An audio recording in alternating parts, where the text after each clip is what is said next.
मलहून खातून तुम्हें अपना हरीफ समझ रही हैं बाला।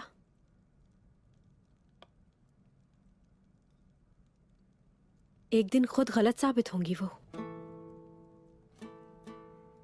मेरे उस्मान साहब की औलाद के लिए मुझे अपनी कोई परवाह नहीं, लेकिन वो नहीं जानती।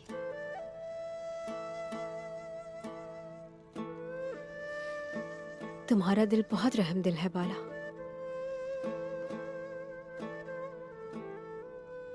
अच्छा बताओ, जोया का क्या करेंगे हम?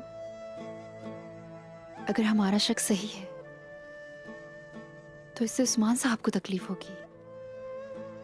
हम इसकी इजाजत नहीं देंगे। गुंजा, उस पर नजर रखनी है। तुम बिल्कुल परेशान ना हो बाला।